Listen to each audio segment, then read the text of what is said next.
Welcome to the Night Audio Stories channel. And today, I'm bringing you my new original story. Welcome to the Night Audio Stories channel. This is a horror story called The Long Haul. The snow started somewhere around Laramie, which meant Ray Dekker had about 400 miles of bad road ahead of him before he'd see anything resembling civilization again. Not that Cheyenne counted as civilization exactly. Ray had grown up there, and he knew better. But at least Cheyenne had a flying J with decent coffee and a waitress named Donna, who never asked why his eyes looked the way they did after a long haul. He'd been driving since 3 in the morning. It was now just past noon, and the sky over Wyoming had gone the color of a dirty bedsheet, that particular shade of gray that meant the storm wasn't coming so much as it was already here, had already surrounded everything, and you just hadn't noticed yet because you were too busy watching the road. The Peterbilt, a 389 long-nose he'd been driving for 11 years, the rig he called Marguerite after his ex-wife, mostly as a joke, shuddered when a gust hit her broadside. Ray corrected without thinking. After 11 years, you didn't think about it. The wheel was just an extension of your hands, and the road was just an extension of your brain, and the whole 60-foot rig was just an extension of yourself, crawling across the skin of the earth at 62 miles per hour. He had a load of industrial refrigeration units bound for a distribution center outside of Denver. Boring cargo, safe cargo. Ray liked boring. Ray liked safe. He'd hauled hazmat in his early years and had never once felt comfortable with it, never quite gotten used to the particular flavor of dread that came with knowing your trailer was full of something that wanted to kill everything within a half-mile radius if you made one wrong move. The radio was playing Merle Haggard, then static, then nothing. Ray switched it off.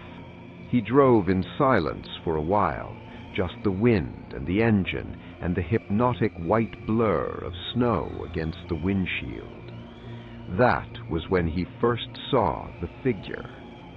It was standing at the side of the road about a quarter mile ahead.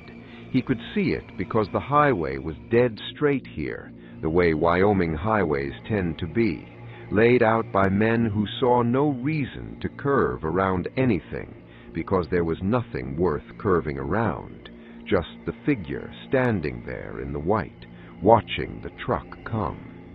Ray started slowing down before he'd made any conscious decision to.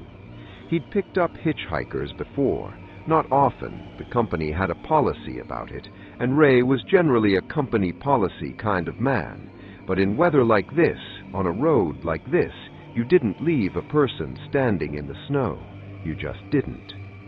As he got closer, he could see it was a man, tall, thin in the way that suggests either very fast metabolism or very hard living. He was wearing a dark jacket that seemed wholly inadequate for the weather. No hat, no gloves that Ray could see. His arms were at his sides. He wasn't thumbing for a ride. He was just standing there, facing the oncoming truck, perfectly still. Ray pulled over about 20 yards past him, hazards on, and watched in his mirrors as the man walked toward the cab. He walked steadily, no hurry, no gratitude in his posture. When he reached the passenger door, Ray leaned over and cranked the window down 2 inches. "You need a ride?" The man looked up at him. His face was very pale, not cold pale, not that wind-burned ruddy that people get when they've been standing outside in January in Wyoming, but pale in the way of something that had always been pale, constitutionally pale, pale as old paper. His eyes were dark, not brown dark or even black dark, but dark in the way you noticed. "Hale," the man said. "Just Hale?" "Just Hale." Ray nodded. Some people were like that. He drove. They went 40 miles without speaking. Ray was used to silence. Cab silence was something you either made peace with or you found another profession. But there was something different about this silence. It had a quality to it, a texture, like the silence in a room where someone has just stopped breathing. Hale sat with his hands in his lap, looking straight ahead through the windshield. He hadn't asked to adjust the heat, hadn't commented on the music or the lack of it, hadn't done any of the small social negotiations that people do when they get into a stranger's vehicle. He was just there, present the way a stone is present. Ray tried a few times. "You from Wyoming?" "No." "You got family in Denver?" A pause, then something like that. "Car breakdown?" Hale turned and looked at him then, and Ray felt something move through his chest. Not fear exactly, but its precursor, the chemical announcement that fear was considering a visit. "I don't drive," Hale said. "Oh." Hale went back to looking at the windshield. The snow was coming harder now. Ray had driven in worse, had driven in whiteout conditions on I-80, where you basically pointed the rig and prayed and watched the rumble strips with your peripheral vision. But this was getting serious. He could feel Marguerite fighting the crosswind, that particular sideways pull that meant the trailer was catching air. He slowed to 50, then 45. "Storm's getting worse," he said, mostly to himself. "Yes," Hale said. "You know this area?" "I know most areas." Ray glanced at him. "What does that mean?" Hale didn't answer. He was looking at something outside the passenger window now, his head turned slightly. Ray looked too. There was nothing there, just the white, just the dead scrub and the fence posts, and the occasional ghost of a snowdrift, sculpted by the wind into something that almost looked deliberate. "What are you looking at?" Ray asked. "Nothing now," Hale said. He turned back to face forward. "Nothing now." Ray filed that away somewhere and didn't look at it too closely. They stopped at a gas station outside of Elk Mountain, a small place, barely a gas station, more of a survival outpost, the kind of establishment that exists purely because the alternative is nothing for 60 miles. Ray filled the tanks and went inside for coffee. The woman behind the counter was maybe 60, white-haired, wearing a fleece vest with a faded elk embroidered on the breast pocket. She looked past Ray at the truck, where Hale was still sitting in the passenger seat. "Who's that?" she asked. "Hitchhiker. Picked him up outside Laramie." The woman's expression did something complicated. "How long's he been in your truck?" "Couple hours. Why?" She looked at Ray directly then, and there was something in her face, not fear exactly, but something that lived in the same neighborhood. "You been driving straight through? No stops?" "Yeah." "And he's been in there the whole time?" "That's what I said. You want to tell me what this is about?" She shook her head, took his 20 and made change. "Just be careful on the road. The weather's getting bad." "I know." "I mean real bad, not just snow bad." Ray stood there for a moment, waiting for more. She'd gone back to looking at her register, though her hands weren't moving, weren't doing anything. He took his coffee and left. The woman's words stayed with him the way certain things do, not because they explained anything, but because they didn't. The human brain is a pattern-seeking machine, and when the pattern it's seeking isn't there, when the data is incomplete in a way that feels intentional, it keeps running the subroutine, keeps looking. He got back in the truck. Hale hadn't moved. "Want coffee? I could have gotten you some." "No." "You hungry?" "No." Ray drank his coffee and pulled back onto the highway. The snow was heavier now. Visibility had dropped to maybe 200 yards. He turned the wipers up to high and watched them fight the accumulation. "How long have you been out here?" he asked. Hale considered this for what seemed like a long time. "A while," he said finally. "Before I picked you up? In this weather? You could have frozen." "I don't get cold." Ray looked at him. "Everyone gets cold." "Not me." Something landed in Ray's gut then. Not the specific thing, not the explanation, but the weight of the thing, the gravitational sense that there was a thing that had weight. He thought about the woman at the counter. How long's he been in your truck? He thought about Hale's hand when they'd shaken. Dry, cold, not the cold of a man who'd been standing in a snowstorm, something else. "Hale," he said carefully, "where exactly were you when I picked you up?" "The side of the road." "Before that, where were you coming from?" Hale turned to look at him again, and Ray kept his eyes on the road, but felt the look the way you feel a sound you can't quite identify, somewhere between your skin and your spine. "You don't want to know that," Hale said. "Maybe I do." "You don't." The wind hit the trailer hard enough that Ray had to work the wheel to keep them straight. When they'd stabilized, he realized his heart was going faster than the road conditions warranted. "Are you dangerous?" he asked, direct, the way his father had taught him things should be asked. A long pause. Outside the snow fell, and the wind keened. "Not to you," Hale said. It was the "not to you" that Ray kept turning over in his mind for the next 20 miles. Not, "I'm not dangerous." Not, "Of course not." Not to you.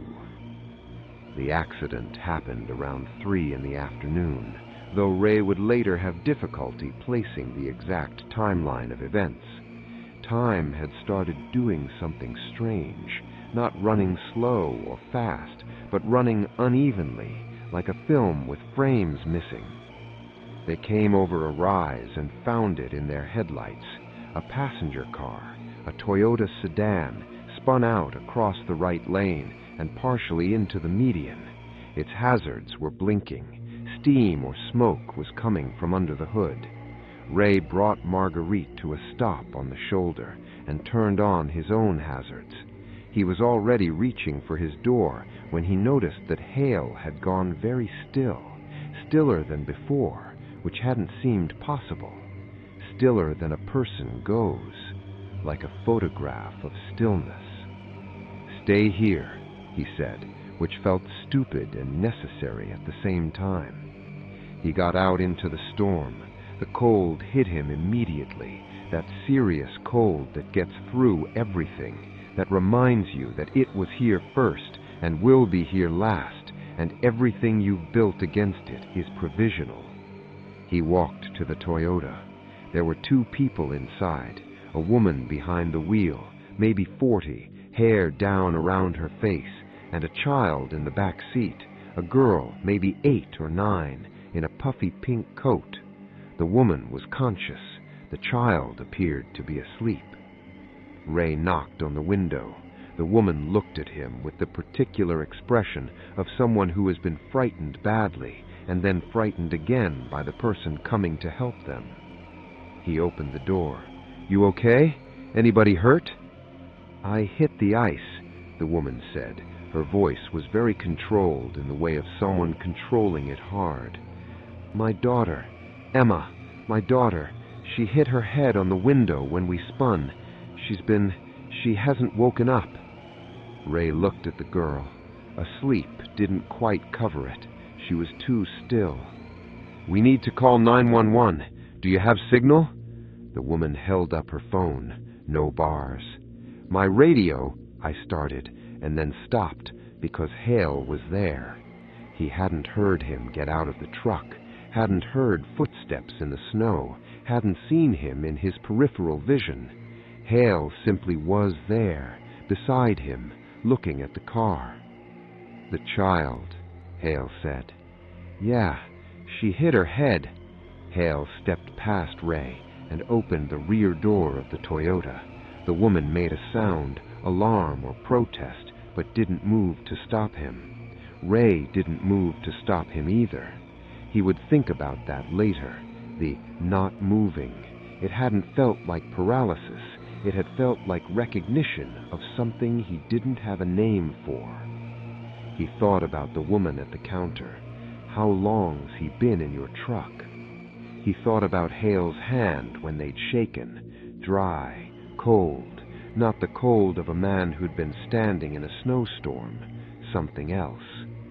"Hale," he said carefully, "where exactly were you when I picked you up?" "The side of the road." "Before that, where were you coming from?" Hale turned to look at him again, and Ray kept his eyes on the road, but felt the look the way you feel a sound you can't quite identify, somewhere between your skin and your spine. "You don't want to know that," Hale said. "Maybe I do." "You don't."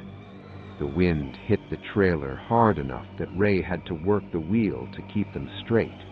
When they'd stabilized, he realized his heart was going faster than the road conditions warranted. "Are you dangerous?" he asked, direct, the way his father had taught him things should be asked. A long pause. Outside the snow fell and the wind keened. "Not to you," Hale said. It was the "not to you" that Ray kept turning over in his mind for the next 20 miles. Not, "I'm not dangerous." Not, "Of course not." Not to you.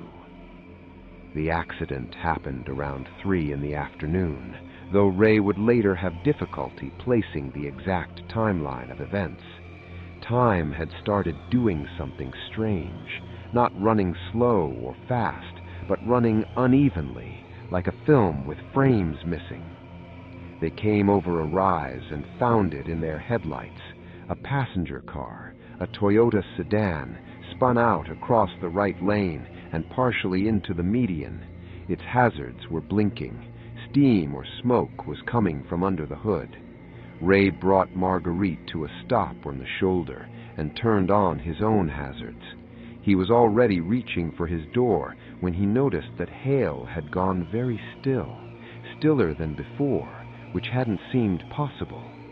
Stiller than a person goes, like a photograph of stillness. "Stay here," he said, which felt stupid and necessary at the same time. He got out into the storm.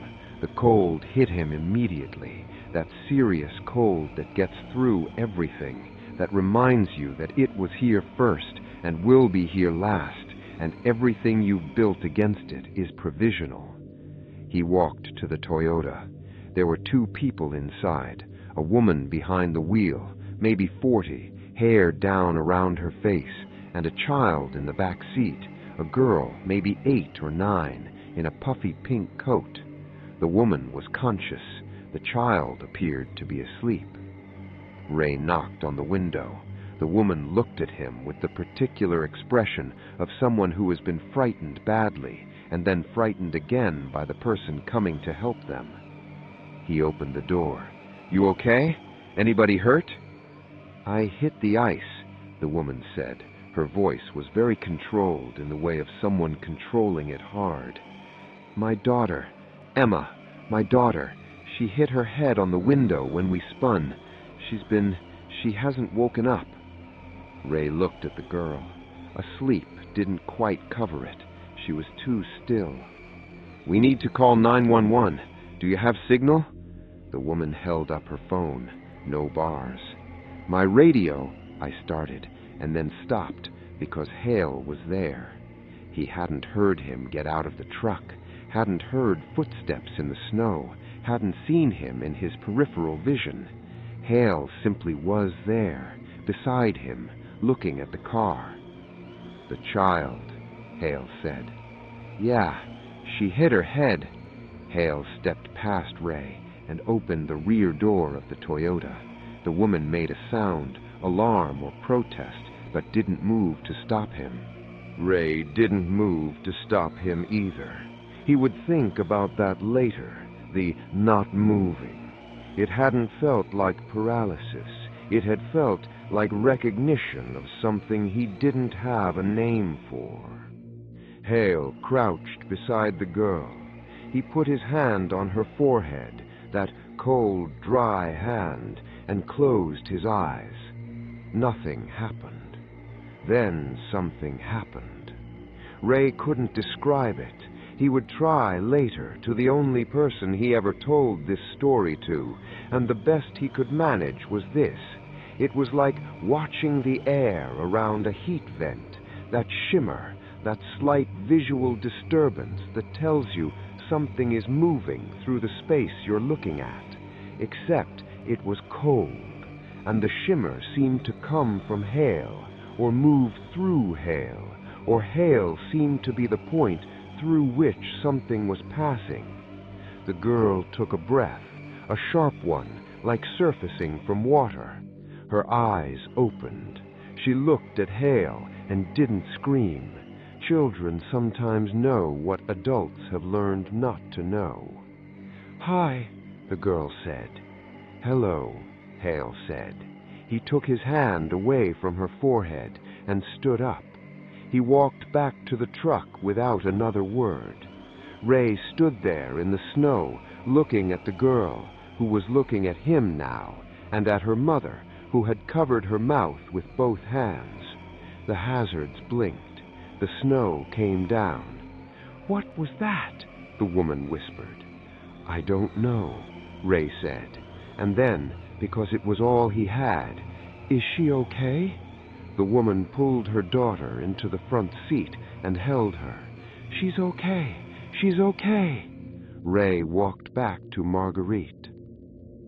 They drove in silence for a long time after that.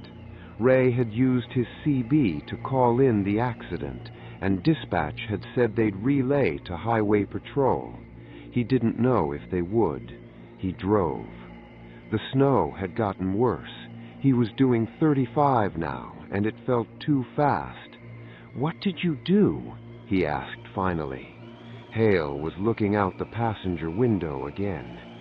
She was close to going somewhere she shouldn't have gone yet. I moved her back." "Close to dying?" "Yes.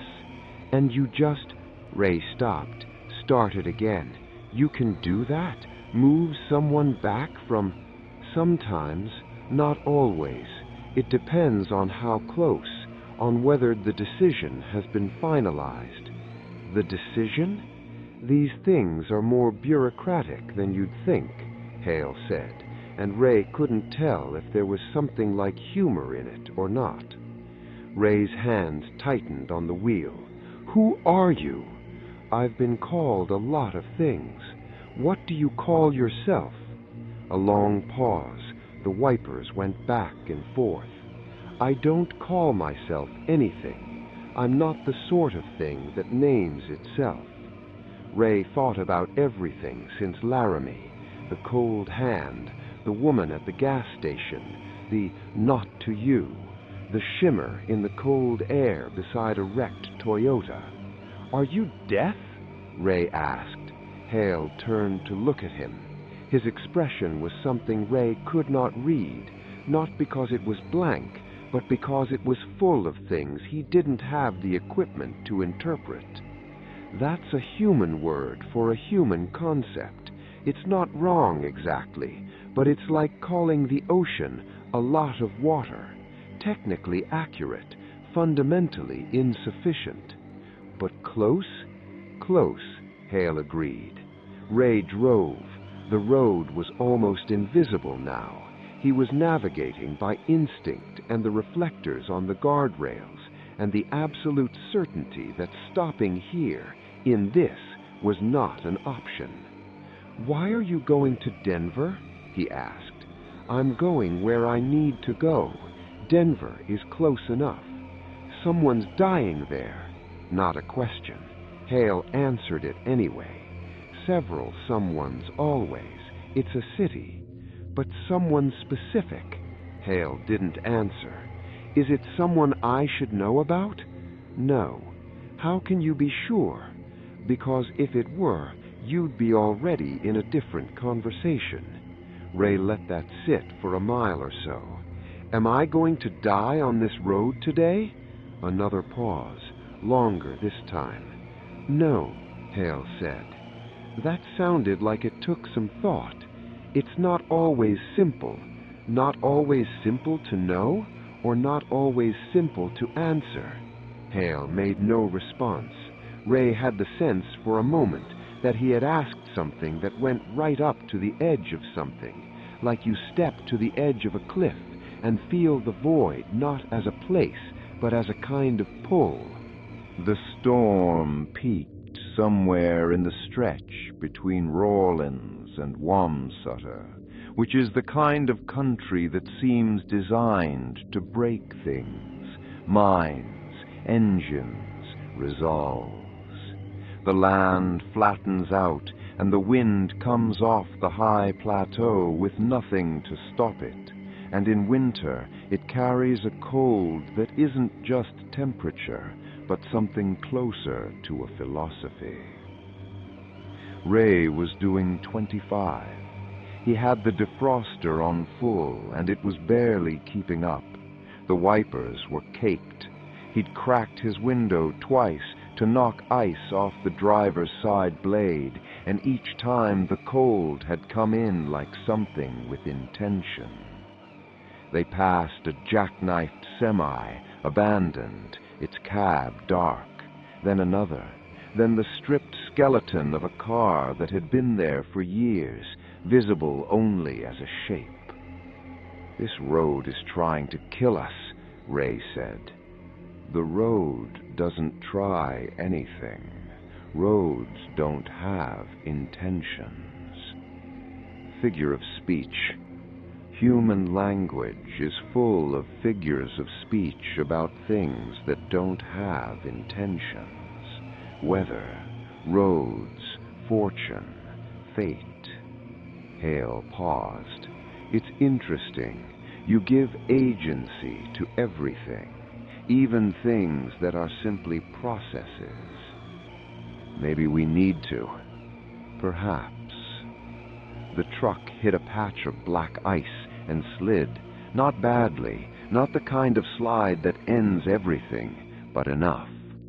Ray worked it, breathed, kept the wheel turned into the skid the way his instructor had taught him 23 years ago in a parking lot in Cheyenne. When they were straight again, Ray realized his hands were shaking. "That wasn't close, was it?" "No," said Hale. "How would I know if it were?"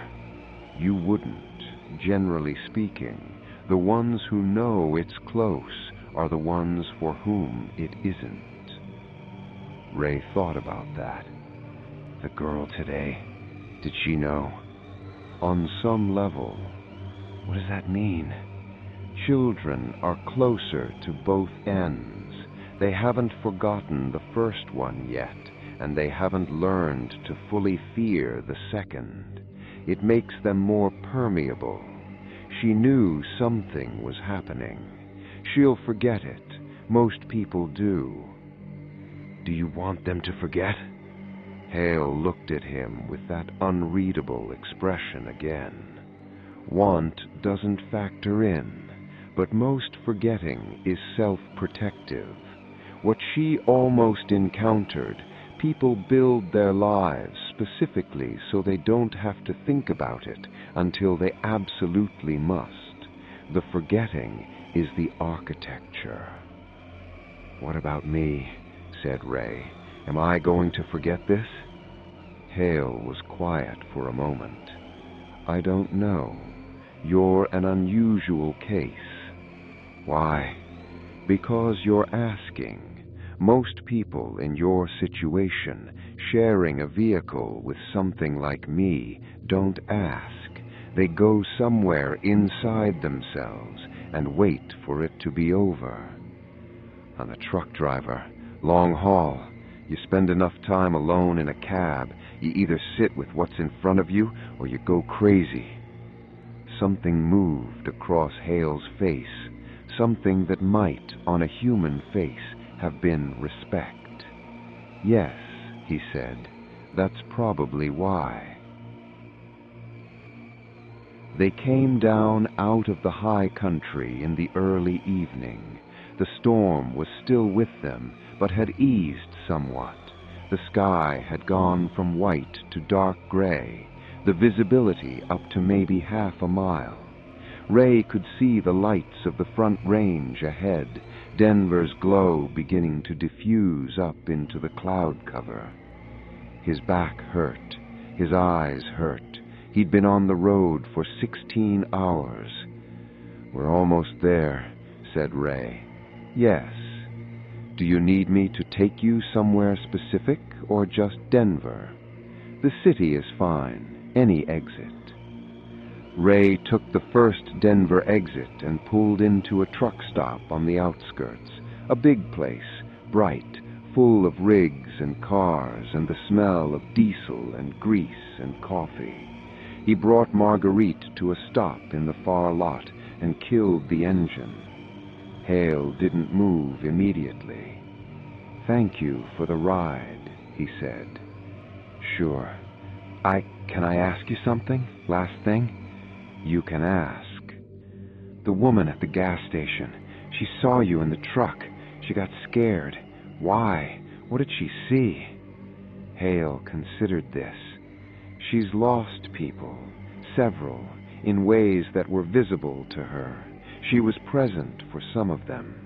People who've been that close to my work sometimes develop a sensitivity. They can't see me precisely, but they can sense the space around me, the temperature differential, the particular quality of attention. She was protecting me. In her way, yes. But you said I wasn't in danger. You weren't, but she didn't know that. She was reacting to pattern." Nodded Ray slowly. "And me? Why didn't I sense it? That quality of attention?" A pause. "You did," said Hale. "You've been sensing it since Laramie. You've simply been choosing to drive toward it rather than away from it." Ray didn't have anything to say to that. Hale reached for the door handle, then stopped. "Ray." "Yeah?" "The rig, Marguerite. There's something in the left rear tandem, third axle, driver's side. Brake shoe is almost gone. Don't take her back out until you've had it looked at." Ray stared at him. "How do you—" But Hale was already climbing out. He stepped down from the cab and walked away across the lot, and Ray watched him in the mirrors. He walked between two other trucks, and Ray waited for him to emerge on the other side. He didn't emerge. Ray sat there for a long time, the engine ticking as it cooled, the lot lights making halos in the snow that was still falling, still falling. He called his dispatcher and told them he'd need to take Marguerite to a shop before heading back. Ortega, the night dispatcher, grumbled about the schedule. Ray told him to note it in the log and hung up. He went into the truck stop, sat at the counter, and ordered eggs and coffee and pie. He wasn't hungry, but he ate it all. His hands had finally stopped shaking. The mechanic at the lot shop, a heavy-set man named Carlos, who worked nights because He said nights were quieter, pulled up Marguerite's left rear tandem and looked at the brake shoes and whistled. "Where'd you pick up this load?" Carlos said. "Laramie. This has been grinding since at least Laramie. You're lucky you're not wearing steel on steel. Lucky you're not on the side of a mountain somewhere." Ray thought about the stretch between Rollins and Wamsutter, the ice patch, the slide. "Yeah," he said, "lucky." He sat in the waiting area while Carlos worked. There was a TV on the wall playing local news, a shooting in Aurora, a structure fire in Commerce City, the weather, the storm they were calling historic, up to 18 inches of snow in some high country areas, 3 fatalities on I-80, dozens of cars stranded. 3 fatalities. Ray thought about the Toyota, the woman and her daughter. He thought about Emma in her pink coat, about that too still quality that wasn't sleep. He thought about Hale's hand on her forehead and the shimmer that wasn't heat. He thought about not to you. He thought about you've been choosing to drive toward it rather than away from it. He didn't sleep that night. He lay in his bunk in the back of the cab and looked at the ceiling and listened to the snow coming down and thought about all the miles he'd driven in his life, the tens of thousands of miles, the night miles and the day miles, the miles in the heat and the miles in the rain and the miles in weather like this. He thought about all the people he'd passed, all the people going somewhere, coming from somewhere, caught between places. He thought about how many of them might have been going where Hale was going, how you'd never know, how you passed them in the dark and never knew. It was 3 weeks later, 3 weeks of regular loads, regular roads, nothing unusual, when he saw Hale again. He was westbound on I-70, coming through Kansas in the early morning, the land flat and pale under a January sky. The load was auto parts, boring, safe. He'd been drinking gas station coffee and listening to an audiobook about a man who went to sea. Hale was standing on the shoulder of the road. Same dark jacket, same stillness, same pale face watching the truck come. Ray drove past him. He drove maybe half a mile before he started slowing down. He sat there in the breakdown lane with his hazards on for a long time. In his passenger mirror, he could see Hale, still standing there, not walking toward him, just standing. Ray's phone showed signal, 5 bars. He thought about calling Donna at the Flying J in Cheyenne. He thought about Carlos and the brake shoes. He thought about the 3 fatalities on I-80 and the Toyota in the snow and a girl in a pink coat who'd surfaced from somewhere she shouldn't have gone. He put the truck in gear. He drove forward. Hale was still in the mirror as he gained speed, still standing there, still watching. Ray watched him until he was just a shape, then just a suggestion of a shape, then just the white and the flat land and the road going forward. He made Denver by noon. He delivered the load. He ate at a diner and drank 3 cups of coffee and read a newspaper someone had left on the counter. He called his ex-wife and got voicemail and left a message saying nothing important, just that he was in Denver, just that the drive had been fine. That night, back in the bunk, he checked the brake shoes on every axle before bed. All good, all fine. He drove home to Cheyenne the next morning. It was 4 months later, spring now, the land green, the kind of driving that reminded you why you'd chosen this life, that he found the photo. He'd been cleaning out the cab, really cleaning it, the kind of cleaning you do when you've been putting it off for too long. He got under the seat on the passenger side and found, pushed back against the firewall, a piece of paper folded twice. He unfolded it.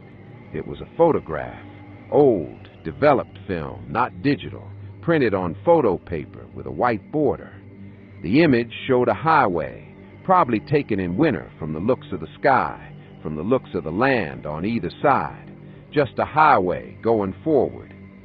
In the middle of the road, not on the shoulder, not walking, standing dead center in the lane, was a figure. Dark jacket, pale face turned toward the camera. The photo was not quite sharp enough to make out the eyes. On the back, in handwriting he didn't recognize, "Not your turn."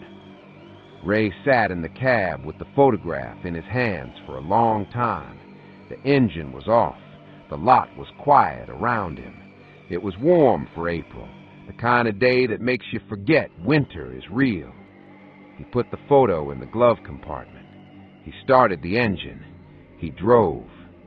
Somewhere behind him, somewhere he wasn't looking, the road went on. Thank you for listening till the end. Don't forget to subscribe to the channel to hear more interesting stories.